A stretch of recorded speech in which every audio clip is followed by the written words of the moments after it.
Thanks to Chief Moran, the next Member of Parliament for Edmonton Northwest. Wow, what a fantastic crowd. Thank you, Edmonton. Thank you for being here. Thank you for making yourself a positive part of the most important decision that this country is going to make in decades.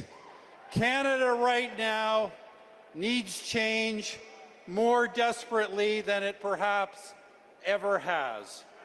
And it needs someone to lead that change, my friends. As someone who had the honor of serving as your Prime Minister, I know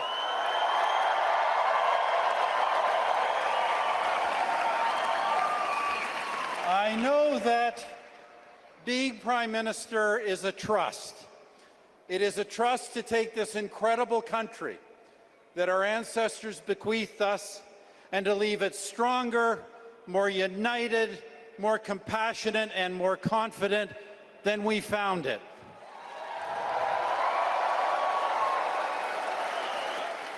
That's what we did, my friends. But that is not the story of the past decade, and that has got to change for Canada.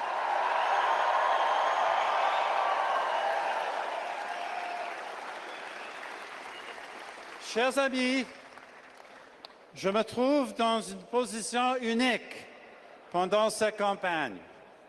Je suis la seule personne pour qui les deux candidats au poste de Premier ministre ont travaillé.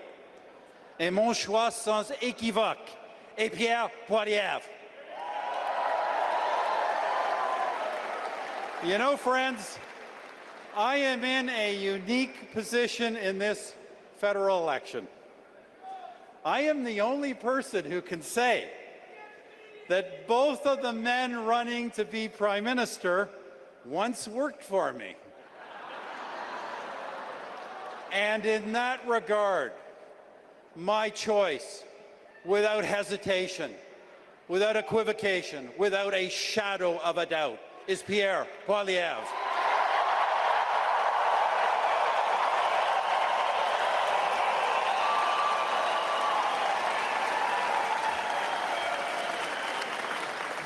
I have known Pierre Poilievre for a quarter of a century. Since he was a very young man, the first time I met him, I could see that he was smart, articulate, possessing tremendous passion for our country and strong convictions about sound public policy. In 2004, during the time of my leadership, Pierre's parliamentary career began. He went progressively from a backbench MP to a parliamentary secretary, to a junior cabinet minister, to a senior cabinet minister, and of course, to party leader. And in all of those roles, he worked, he fought, and he learned. Because it is not just that Pierre excelled in all of those roles. In all of them, he grew. He got better and better.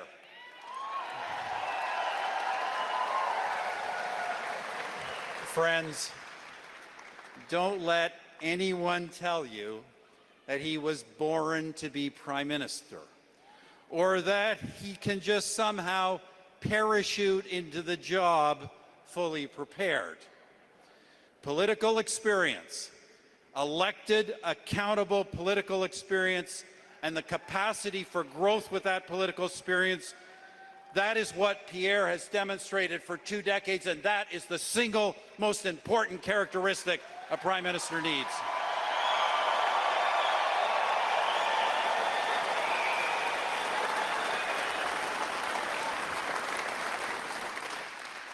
And by the way, I say that as the guy who actually did lead Canada through the global financial crisis.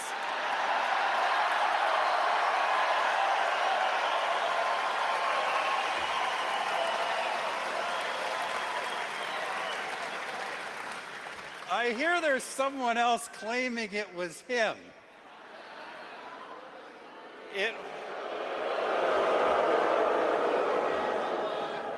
It was, of course, our government, the late, great Jim Flaherty,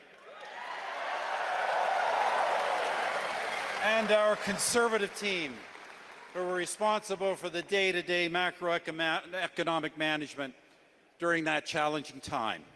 And friends, it's no secret that our country faces today another historically challenging time in the form of the Trump administration. There is no sugarcoating that. But the bulk of the problems that afflict our country, falling living standards, declining employment and housing opportunities, rising crime, the growing divisions between our regions and our people, these were not created by Donald Trump. They were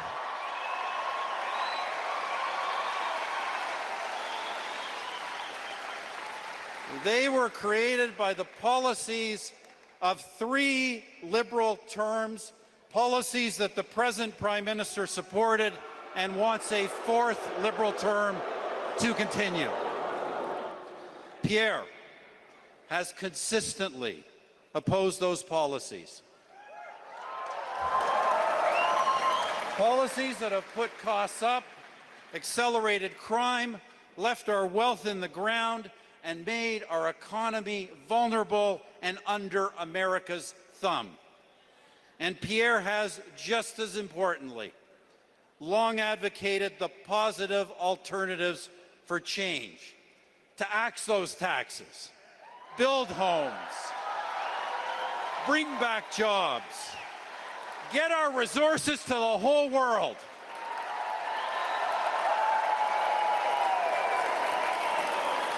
And stand up to Washington from a position of strength.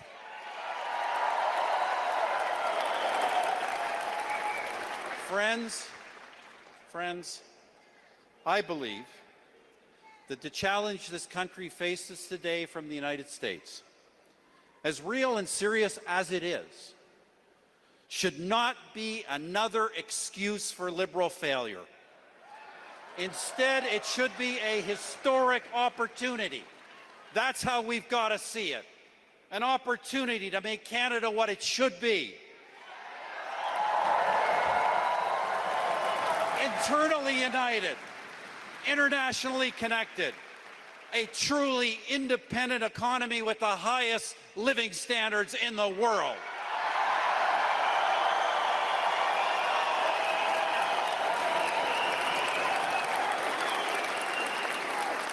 And with those benefits enjoyed not just by protected elites, but by all the people of this country in every region of this country.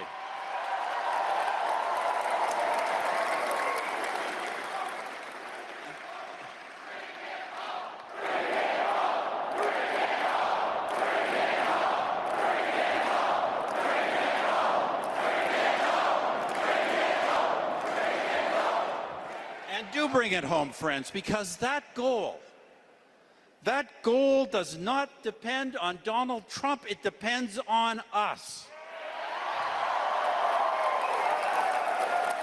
But we will only get there with leadership from a person who has an actual policy plan, from a person who has been right on all the big issues for a decade, and a person who has the energy and, yes, the youth to take us forward into a better, stronger, and more united future. That person has been my colleague, he is my friend, he is our leader, and he is the next Prime Minister of Canada, Pierre Poilievre, and Anna.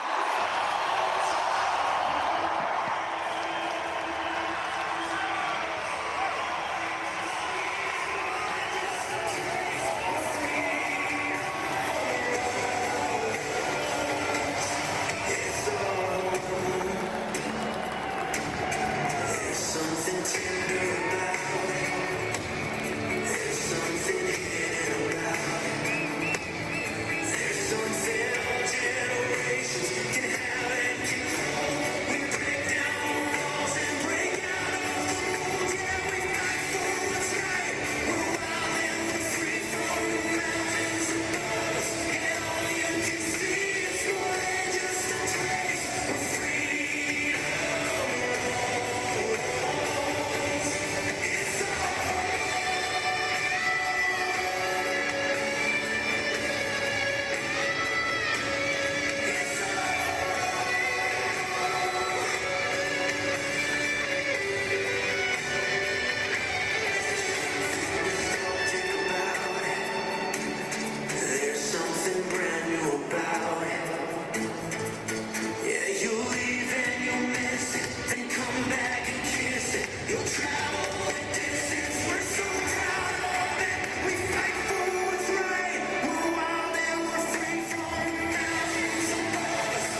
Who's ready for change in Canada?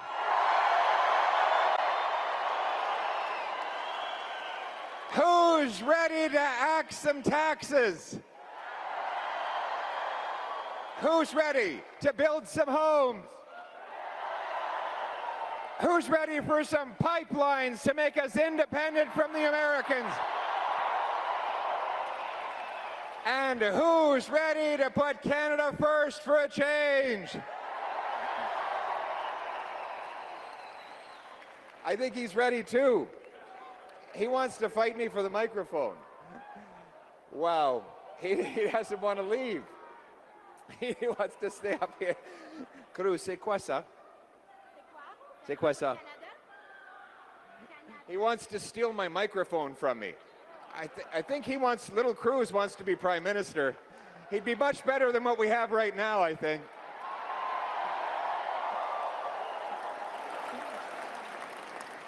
But speaking of Prime Ministers, let's show some gratitude for the greatest Prime Minister of the 21st century, the Right Honourable Stephen Harper.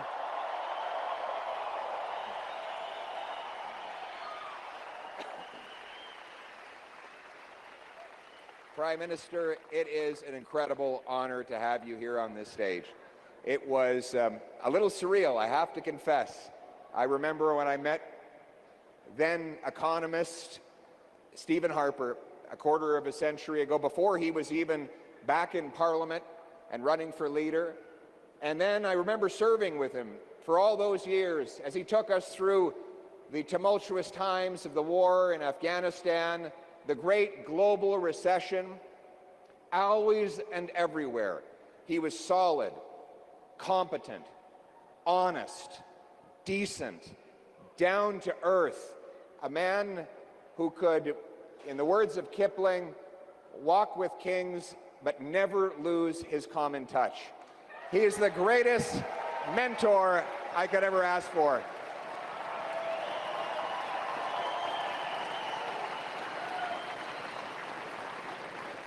So who is ready for common sense Canada First government like we had under Stephen Harper?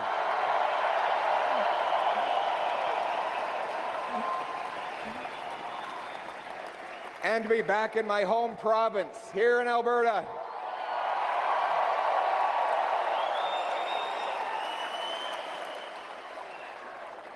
It's incredible. Let's bring it home, my friends.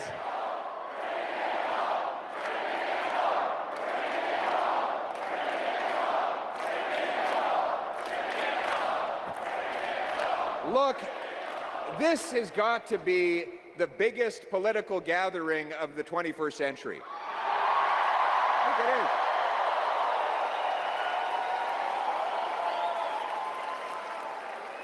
I even have my mother and my brother here. Where are they? There they are. My mother's over there. My brother, Patrick. A lot of good memories from Edmonton. You know, a lot of them are not entirely good because I grew up a Flames fan in the 80s, so it could be very painful. We lost more than one game, both at the Saddle Dome and at McMahon Stadium. But we always used to love to come up here to West Edmonton Mall. We only had Chinook Centre in Calgary.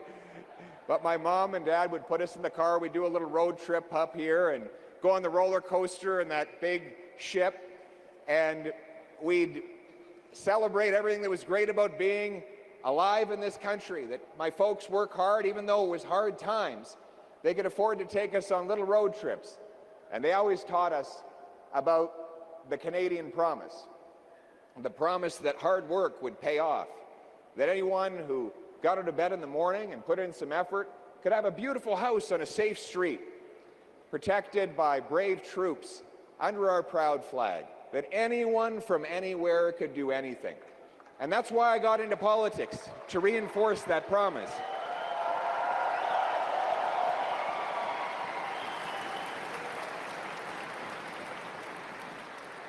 And in our time in government with Prime Minister Harper, we did. We left the country richer, stronger, and safer. Let's just take a moment and go back 10 years. 10 years ago, Inflation was rock bottom, so were interest rates. Taxes were falling faster than at any time in our history. The budget was balanced, and crime had fallen by 25% because we locked up the worst criminals and left law-abiding hunters and sport shooters to enjoy their property.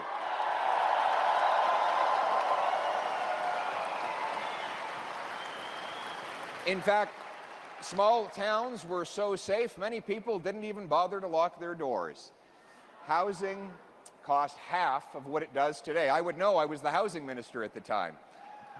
And you could rent the average apartment for under $1,000 a month.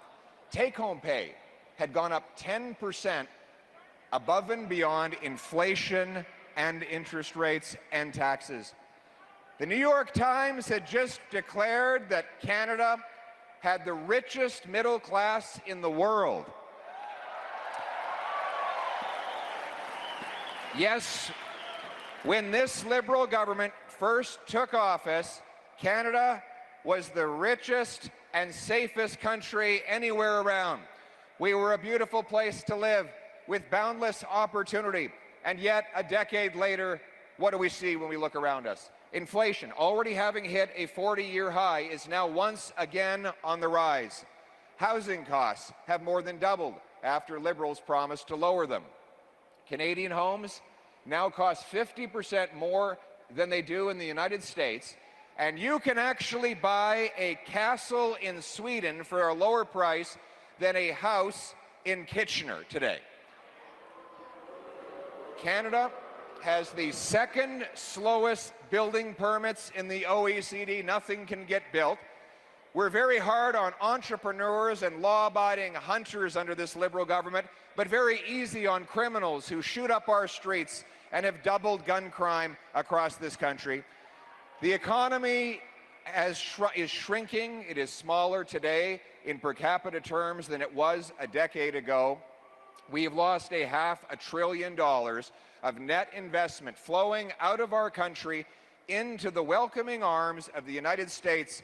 My friends, this is the lost Liberal decade, and the choice in this election is whether we are going to allow a fourth term of rising costs and crime and a falling economy, or whether it is time for a new Conservative government that will put Canada first for a change.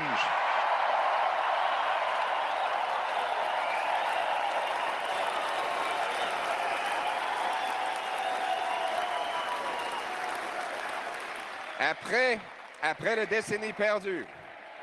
Yes, we are going to bring it home.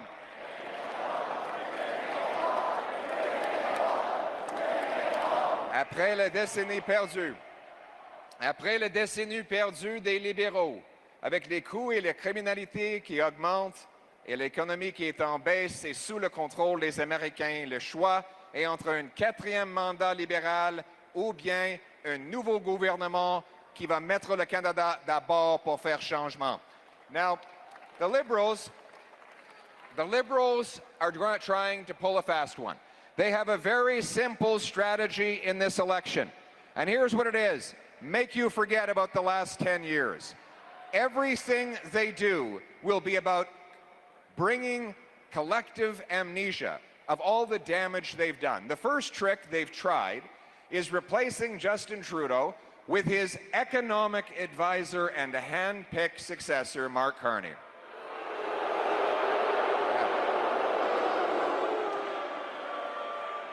Now, despite the artificially inflated resume and the more carefully combed hair and the banker's suit, there is no change. It is the same Liberal ministers, same Liberal MPs, same Liberal strategists making the same Liberal promises they have been making for the last 10 years. We know the results. Mark Carney has spent the last 2 months taking for credit for things he did not do, but refusing to take responsibility for the things he actually did. He was Justin Trudeau's economic advisor for the last 5 years, during which time he supported not only keeping the carbon tax, but hiking the tax. He opposed He opposed the Northern Gateway Pipeline in testimony before a parliamentary committee. He opposed that pipeline while profiting off of foreign pipelines himself. You know, it is no wonder that Donald Trump says he wants Mark Carney and the Liberals to stay in power, because he knows that as long as the Liberals are there, Canada's economy will be weak and reliant on the Americans. But guess what? Donald Trump doesn't get to choose our next Prime Minister. Canadians do, and they're going to vote for a change.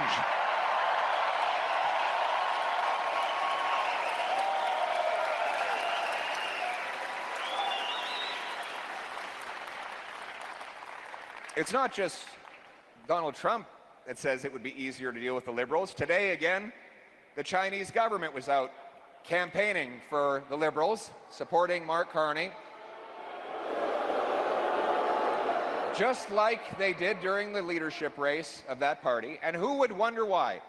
Mr. Carney, while he was economic advisor to Justin Trudeau, actually went to China to get his company a $250 million loan. A loan that his company still owes, and a company in which he continues to be invested. We cannot trust Mark Carney to put our country first. He never has, he never will. We need an end to the long, Liberal, lost decade. It is time for a change and a new day for Canada.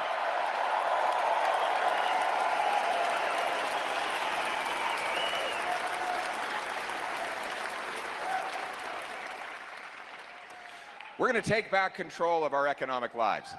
You know, we've all been chanting, "Bring it home" today. That term, that expression, has very real meaning. One, we're going to bring home our production and paychecks from abroad. And two, you are going to bring home more of your hard-earned paycheck.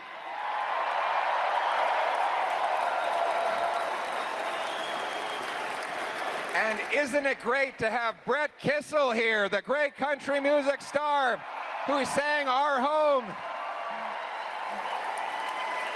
Way to go, Brett. Thank you very much, my friend. You got a message for people?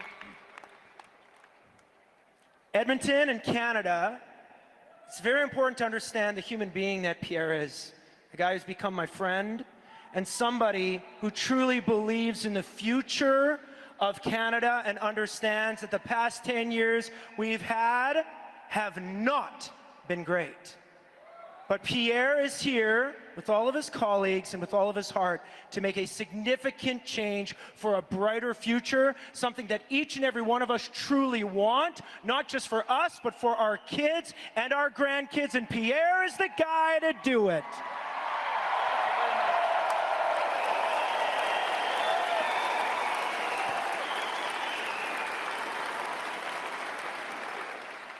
And our Bring It Home plan starts with a big patriotic tax cut on work, investment, energy, and home building. We will lead the charge to reward hard work by cutting income tax by 15% for the average worker and senior.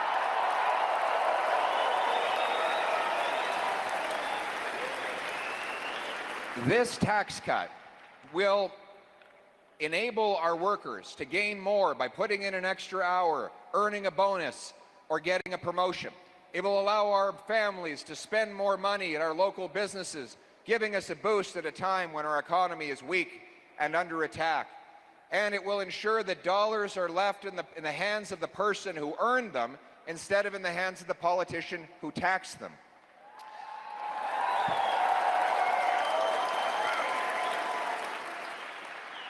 Bringing it home means favoring the things that are made here at home.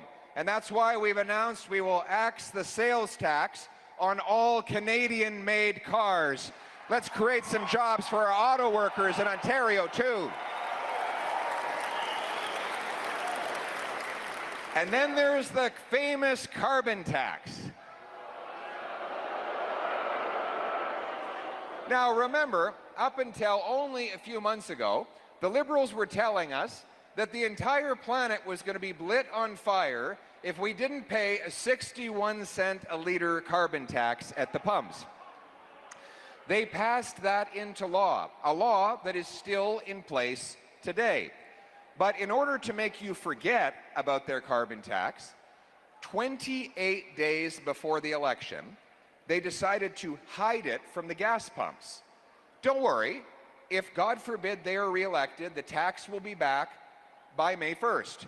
Remember, the day they took it off at the pump was April 1st, April Fool's Day. But Canadians are not fools. They know that Mark Carney has openly said he wants a higher tax and that he wants it to apply on Canadian industry. That's another thing he and Trump have in common. They both want to tax our industry, Trump with tariffs and Carney with carbon taxes. Well, my friends, with me, there is no doubt. There has been no equivocation my entire career in public service. I will axe the tax for everyone, for everything, for real, for good, forever.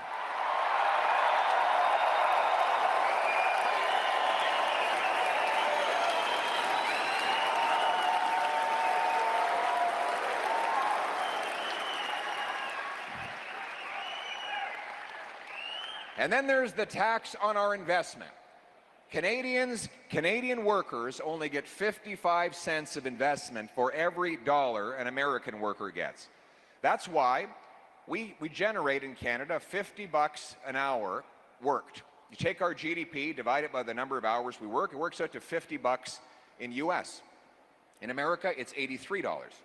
So they're making more than 50% above what we make in an hour worked. Why is that? We have better workers than they do. Our workers work harder, but they don't get the tools and technology because we punish investment in this country. Recently, the Liberals tried to raise the capital gains tax to punish our entrepreneurs.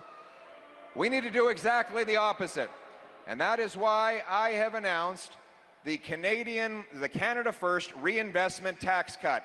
Zero capital gains tax when you reinvest your gains in Canada to bring it home. Bring it home.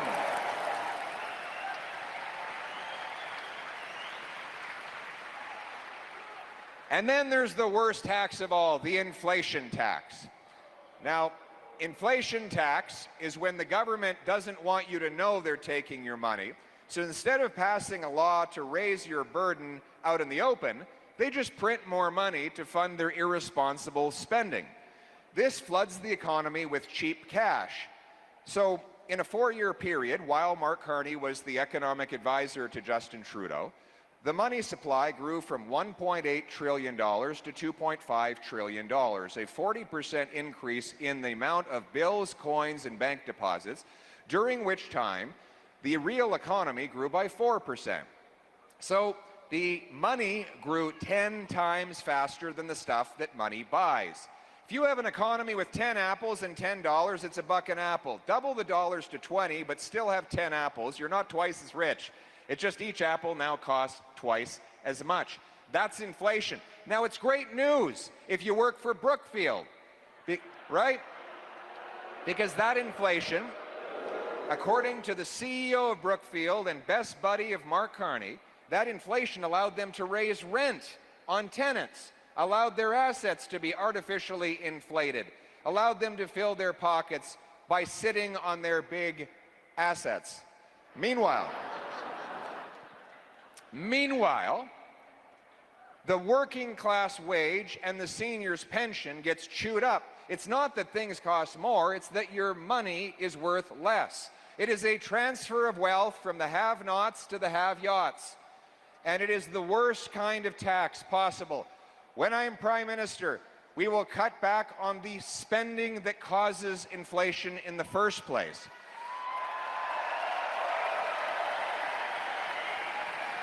We will cut bureaucracy, consultants, handouts to corporate insiders, and we will cut foreign aid to dictators, terrorists, and global bureaucracies to bring our money home.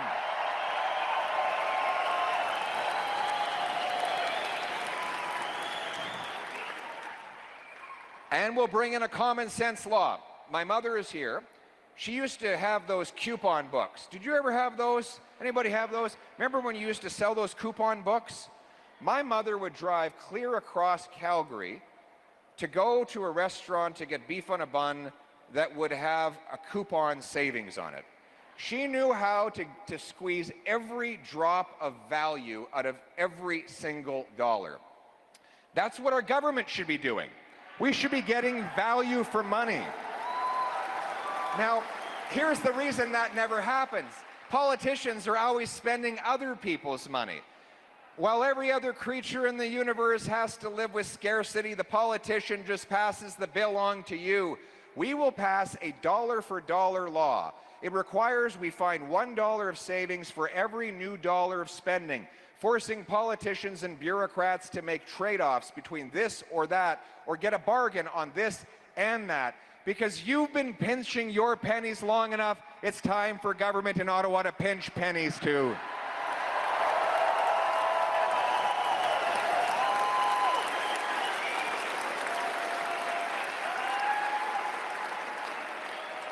By the way, this was another case of something that Mark Carney got dead wrong. He was asked in 2021, 4 years ago, as a former central banker, are you worried about inflation? He said, no, I'm worried that prices might actually go down. He then said, but he hoped there would be inflation because he thought that would be very good. Well, just like on the carbon tax where Mark Carney was wrong, just like on blocking pipelines where he was wrong, printing money and causing inflation did more damage on every single issue economic of our time. Mark Carney has been wrong. He is wrong in the past and he is wrong for our future.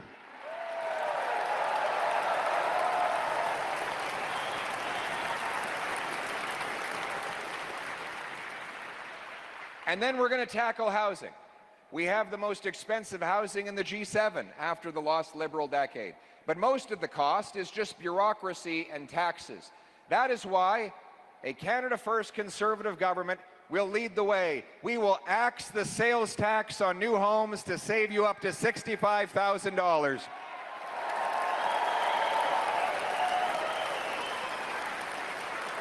We will incentivize municipalities to speed up permits, free up land, and cut development taxes. We'll sell off 6,000 federal buildings and thousands of acres of federal land to build. And you know something? It warms my heart to think of the beautiful family rolling up in their U-Haul to move into their wonderful new home in the former headquarters of the CBC.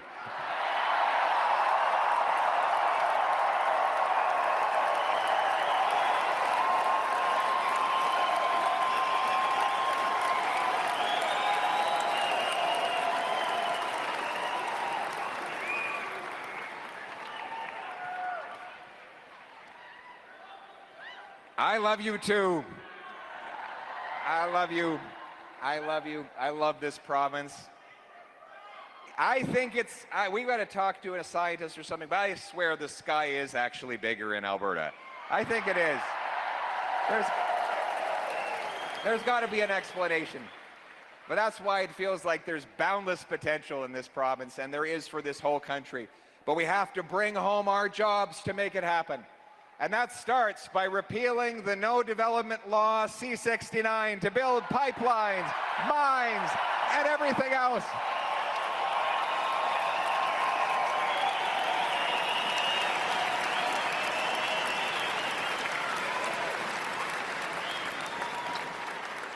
Then there's the production cap. Liberals want to cap energy production in Canada,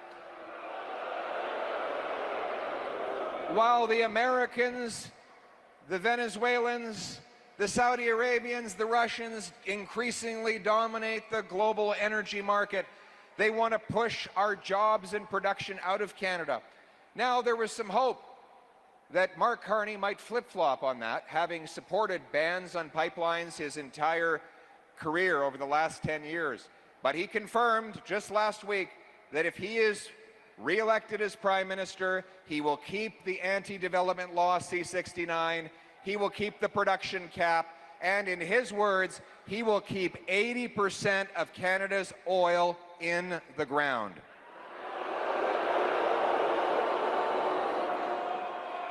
We're going to do precisely the opposite.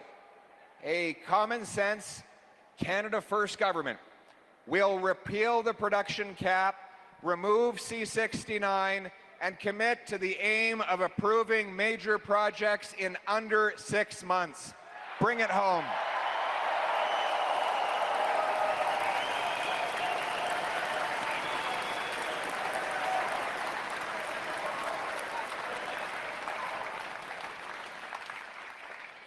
And more than that, we got to do even better.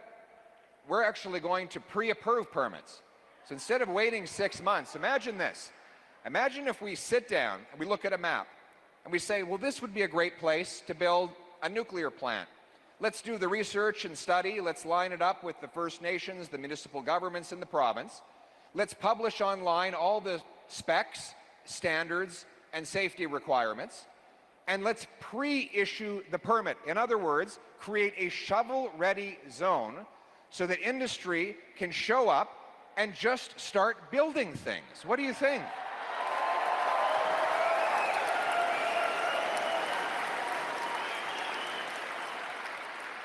We have incredible potential. We've got the shortest shipping distances to Asia for our natural gas. And it takes 11 days from BC and 20 days from the US Gulf Coast.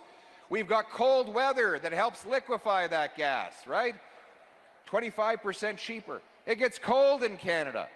In fact, it was so cold in Ottawa last winter, there were Liberals seen with hands in their own pockets. That same cold weather is perfect for data centers. You know, these incredible data centers need electricity. Microsoft, Meta, Google, they are going to have their own nuclear power plants to charge up these data centers. It takes 10 times as much electricity to do a ChatGPT search than it does a Google search. So to power these things up, we have the surplus of energy. We could be using our gas, our nuclear, our hydro, if we could get the permits done. You know, artificial intelligence is all the rage these days. We have lots of artificial intelligence in the government. It's a bit of a different kind, though. But we need to cut red tape, federal red tape, and I will cut it by 25%.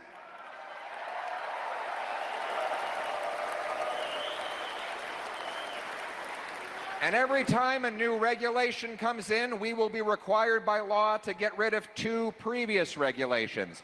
So the state and the power in Ottawa is always diminishing. We're going to unlock the potential of our Western energy-producing provinces. And when I become Prime Minister, the era of Liberals telling the West to pay up and shut up will be over forever.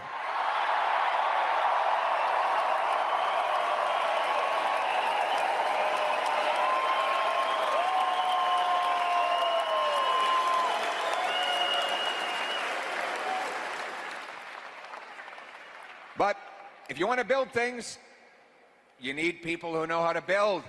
We need boots, not suits. Do we have any trades workers in the house today? Got some trades workers. What do we got here? You're waving. What is your trade? What's your trade? Mechanical insulator. Very important trade. What else do we got here? What do we got? This guy here. Plumber. Yeah, you certainly know when you miss a plumber when you don't have one, right?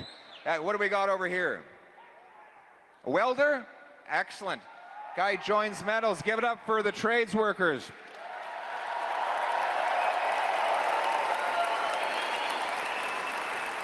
You know, Stephen Harper was in the trades as well. Do you know that? He was a cabinet maker. He had a really good cabinet, way better than the Liberal cabinet. And we're going to have another great cabinet after the election. But I want to acknowledge a great union leader fighting for the Boilermakers. We have Arnie Stadnik. Thank you for your support, Arnie.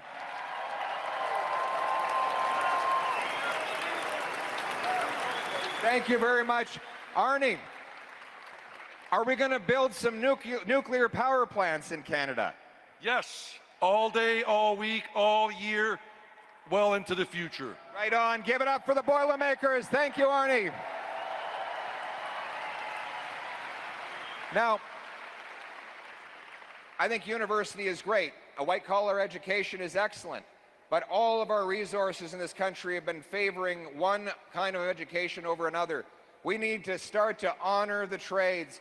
My government is going to put aside the funds to train 350,000 young people to go through apprenticeships, get their journeyman's ticket, and get working building things across this country.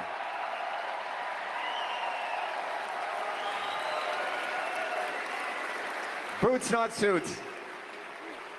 We will bring back Stephen Harper's $4,000 apprenticeship grant that the Liberals recently canceled. And I will be giving a big, beautiful present to every high school principal. I know education is provincial, but there's nothing in the Constitution that says a prime minister can't give a present to a principal. It's going to be a box about the size of this stage. In that box will be a module for how to do a pre-apprenticeship for every single licensed trade, so we can get our 14-year-olds training for trades before they even graduate from school.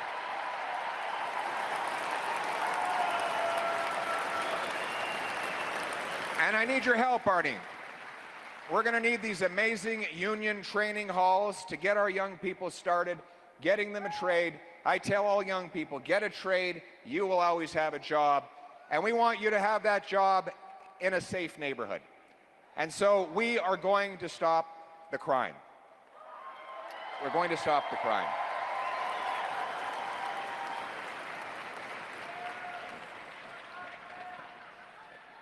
Over the last lost Liberal decade, we've seen record chaos explode on our streets. Just moments before I walked on this stage, I met with a lovely young lady, Christina Trang. She's here with us today. Her father was a patriotic, law-abiding, decent man. And one day, he was out for a walk in Chinatown, and he was viciously attacked and killed by a rampant offender who was once again out on bail. That's that same day, that killer actually took a second life. Am I back? I think it's a Liberal mic.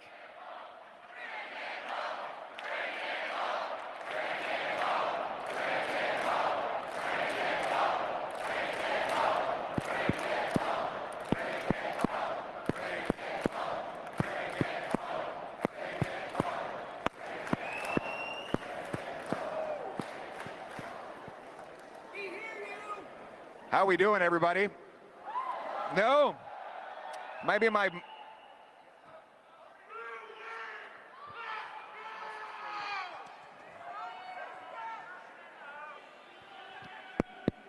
We back?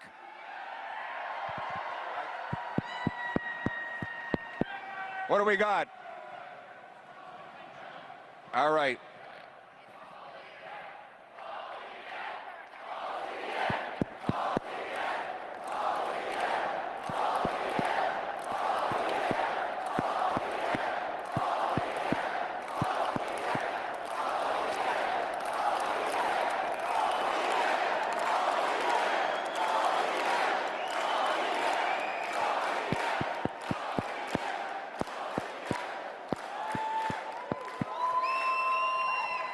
I think, are we back? No, we're not back. We're not back.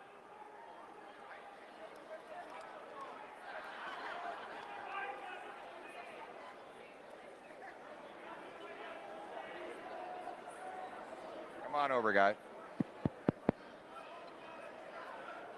All right. No.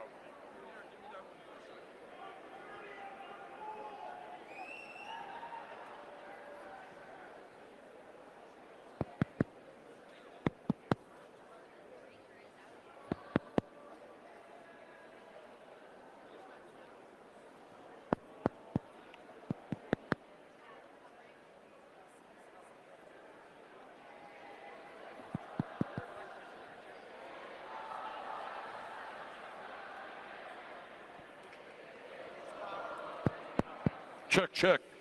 Check, check. Check, check, check.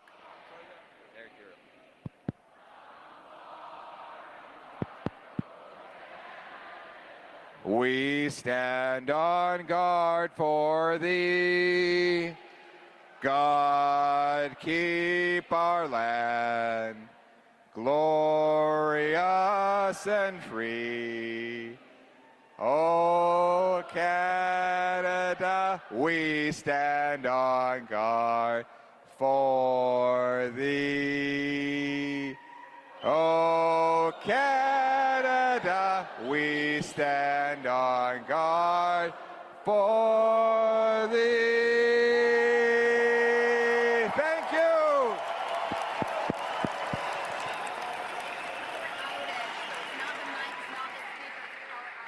We got a power outage. A power outage.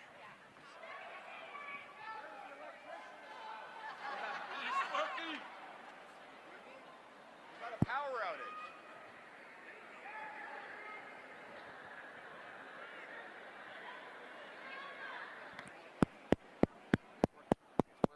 Can everybody hear me now? There we are. It's a little faint, but we're back. I think it's a miracle. All right, we're back with you. The power is out. There's been a power outage, but all right. Well, listen, my friends, we're going to power through this. We're going to power through this.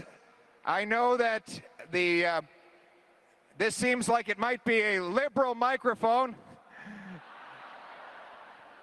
but we're going to power through it because even under difficult circumstances, we need to stand up and speak out and make our voices loud enough even when the microphone doesn't work.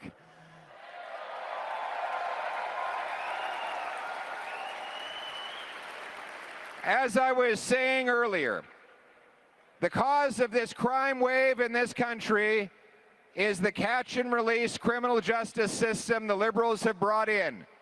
With C-75, a law that allows criminals to be released under the earliest conditions and the least onerous restrictions. This has allowed the same 40 offenders to be arrested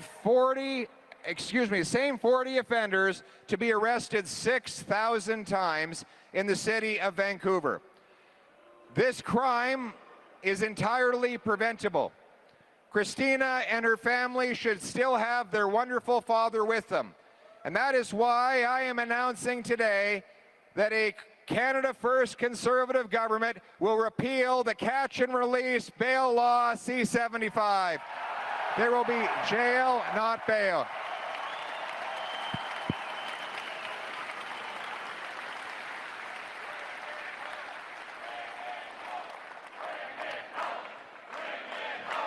But we won't stop there. But we won't stop there. My friends, we will not stop there. Then there's the house arrest law, C-5, which allows the same repeat violent offenders to serve their sentences in the comfort of their living room. We're talking about car thieves who can sit there playing Grand Theft Auto at their home after they've been caught stealing cars for the 100th time. This Liberal law has also been a disaster, and I am announcing today I will repeal it. Our criminals will do their sentences behind bars, and they will stay in jail where they belong.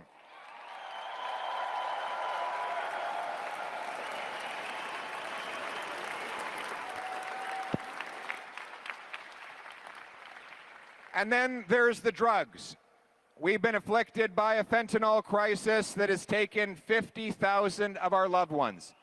Just recently, I received a letter from a man who told me the touching story about how he held the hand of his wife when she gave birth to their son, and then 25 years later, he held her hand again as a police officer revealed the news on their doorstep that their little boy had died of a drug overdose. The rampant spread of fentanyl has been deadly, and we can stop it. We know how to stop it. We first of all have to treat the mass traffickers and producers of this drug like the murderers that they are, and we will be giving them life sentences behind bars.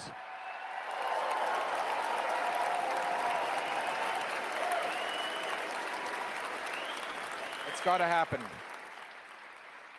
Furthermore, we will shut down drug consumption sites near schools, daycares, and other places with vulnerable people.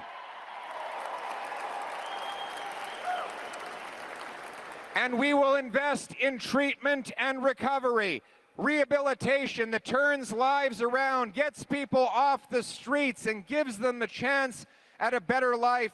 We've lost 50,000 of our loved ones to this scourge. In honor of each and every one of them, we will fund treatment for 50,000 Canadians over the next 4 years.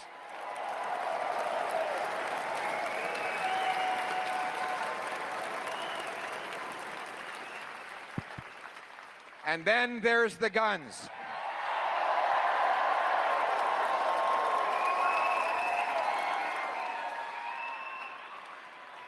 Thanks for hanging in there with me, everybody. Thanks for hanging in. Thank you very much, especially you folks up there. You have very powerful eardrums. You were able to hear me the whole time. Then there's the guns, illegal guns that are pouring in from the United States through the Liberal government's weak management of our border. Only 1% of shipping containers are actually inspected. And that's how the guns are coming in. We're going to scan the containers, hire 2,000 CBSA frontline officers, bring in watchtowers that can scan the horizon of our frontiers to keep crime, drugs, stolen cars, and other illegal substances out of our country. And I'll tell you how we're going to pay for it. We're going to cancel the ridiculous multi-billion-dollar gun grab that targets licensed, law-abiding Canadians.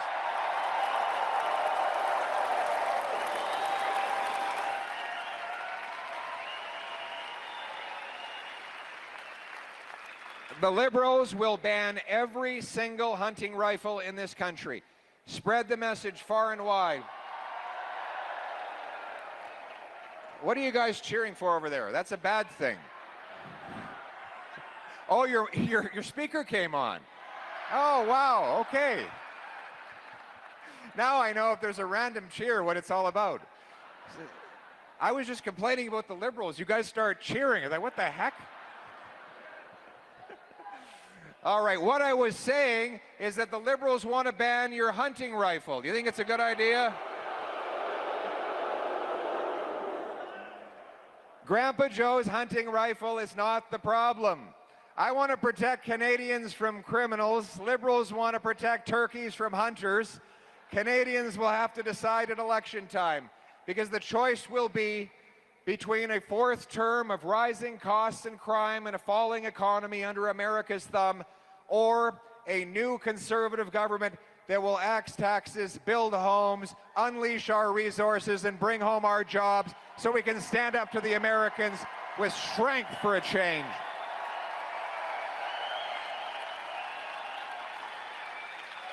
And strength. Strength means that we must rebuild Canada's military, the Canadian forces. Do we have any veterans here in the House today? Give it up for our veterans. Thank you. Thank you for your service. What an incredible honor. There he is. Look at this fellow here. He has D-Day on. Good to see you, sir. Where did you serve? In the Canadian Navy in the Second World War and D-Day. A round of applause. Bless you, my friend.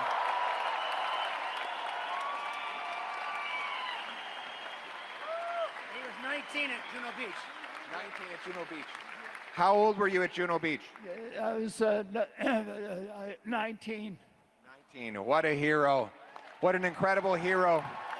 Thank you, sir.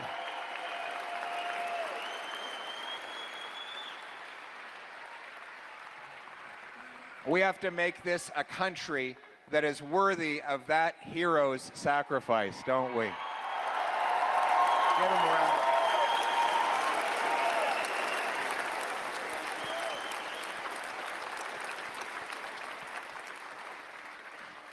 We will honor our veterans. We will ensure that the young and the old have the support they need for a dignified life. We will also rebuild the armed forces, cutting back on bureaucracy, procurement boondoggles, and putting the money into frontline support for our troops. We will reinvest to buy 4 massive Arctic icebreakers. We will double the size of the first patrol of the Arctic Rangers so that we can reclaim our north. We will have the first northern Arctic base in Canada since the Cold War, CFB Iqaluit.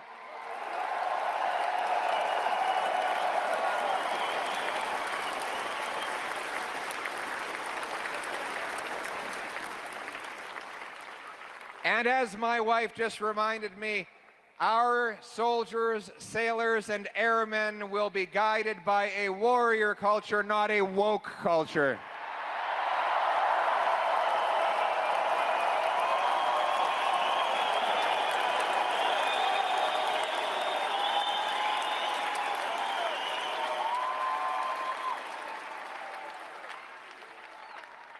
We will expand our cadet corps so that our young people can take mentorship from our military, our veterans, and our rangers, allowing our youth to learn about survivalism, riflery, service, and country. We will unite around common purpose, common values, common history, and our common commitment to the Canadian promise. We will fix the immigration system the Liberals have broken by rejecting the Radical Century initiative that proposes to triple the population to 100 million. And instead, while we welcome immigrants and we had the best immigration system in the world under Stephen Harper, we want to ensure that never again does our population grow faster than our housing stock, our jobs, and our health care.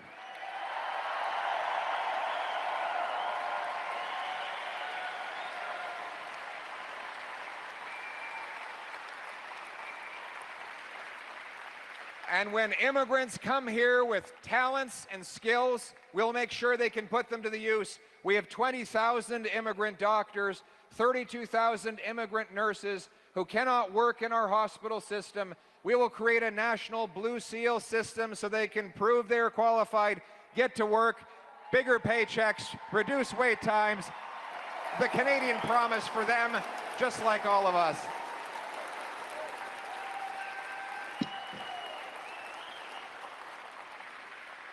And we will unite our country around our history. There will be no more tearing down our statues. We will honor our past. Addressing the wrongs of the past is not about tearing down our history. It is about building it up. Let's build new statues to other heroes that have yet to be celebrated. Let's ensure that everyone can be celebrated as part of this great Canadian family. Let's put Terry Fox, the famous 5, and our soldiers back in the passport.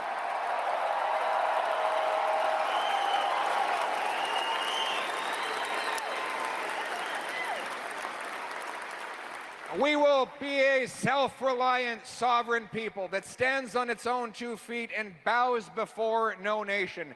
We will harvest our resources, trade together, build homes for our youth, secure our borders, protect our vulnerable, and stand up as we raise our flag. We are not a nation of tax collectors and toll masters, of bureaucrats and busybodies, of gatekeepers and grandees, of rulers and rule makers. No, we are a nation of artists and adventurers, of entrepreneurs and explorers, of workers and warriors, of pioneers and patriots. What binds us together is the Canadian promise that anyone from anywhere can achieve anything.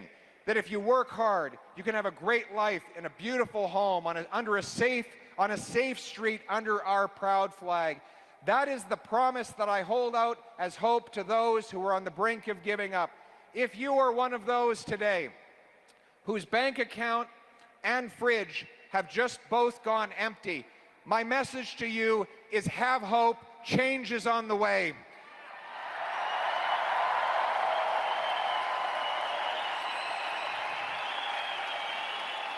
If you are an auto worker or an energy worker worried about losing your job, have hope.